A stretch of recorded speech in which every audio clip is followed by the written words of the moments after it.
Halo, Assalamualaikum warahmatullahi wabarakatuh. Ini part ketiga tentang pasang infus dengan wing needle.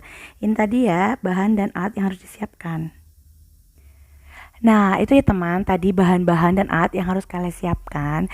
Jadi sebelum kalian mau pasang infus dengan wing needle, benar-benar harus diperhatikan alat dan bahannya. Jadi pada saat kalian mau masang infus, kalian nggak kebingungan apa yang kurang. Terlebih dahulu kalian harus mentensi atau cek kesehatan pasien dulu sebelum kalian pasang infusnya. Apakah tekanan darahnya normal atau tidak. Terus kalian harus mengecek apakah dia sudah makan apa belum. Seharusnya sih udah makan ya sebelum dipasang infus.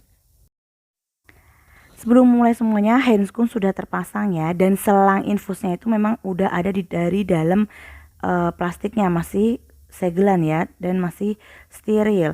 Terus kita masukkan ujungnya, jadi ujung dari selang infus tuh nggak boleh ada yang menyentuh tanah atau karpet. Baru kita sambungkan dengan cairan infusnya. Terus kita kunci. Nah gitu ya, kita kunci. Setelah kita kunci, kita cari tempat untuk menaruh selang infus dan cairan itu agak tinggi dari posisi kita duduk, supaya nanti airnya cairan infus itu mengalir dengan bagus. Setelahnya, habis itu kita masukkan, kita gabungkan ujung selang infusnya itu dengan wing needle-nya ujungnya. Nah, baru kita alirkan.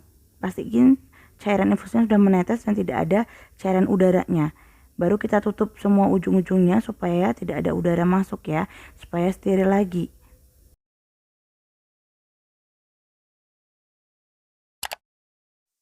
Habis itu kita ke pasiennya. Nah, kita pasang tourniquetnya supaya kelihatan pembuluh darahnya yang mau kita suntik. Kita cari dulu ya, kita pastikan posisi atau lokasi penyuntikan.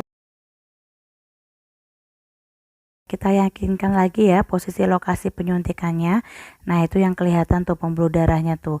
Yang penting dia pembuluh darahnya lebar, lurus, tegak lurus, nggak bercabang ya.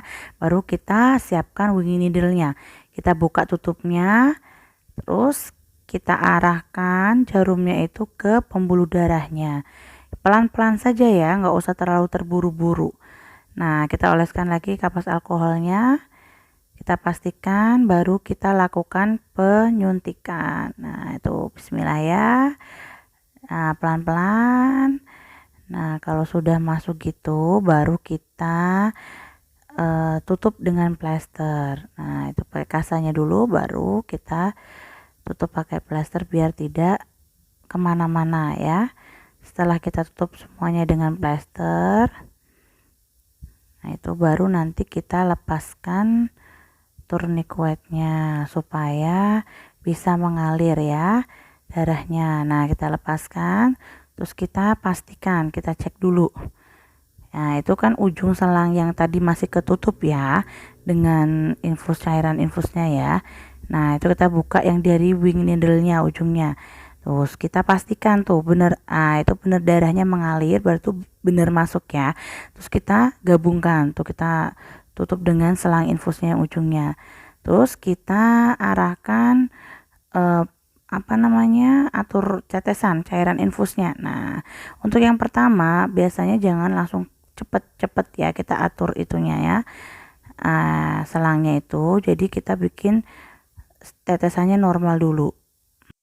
Kita pastikan tetesan normal dan kita lihat kondisi pasien. Kalau tidak terjadi reaksi apa-apa, berarti semuanya aman dimasukkan ke dalam tubuh pasien.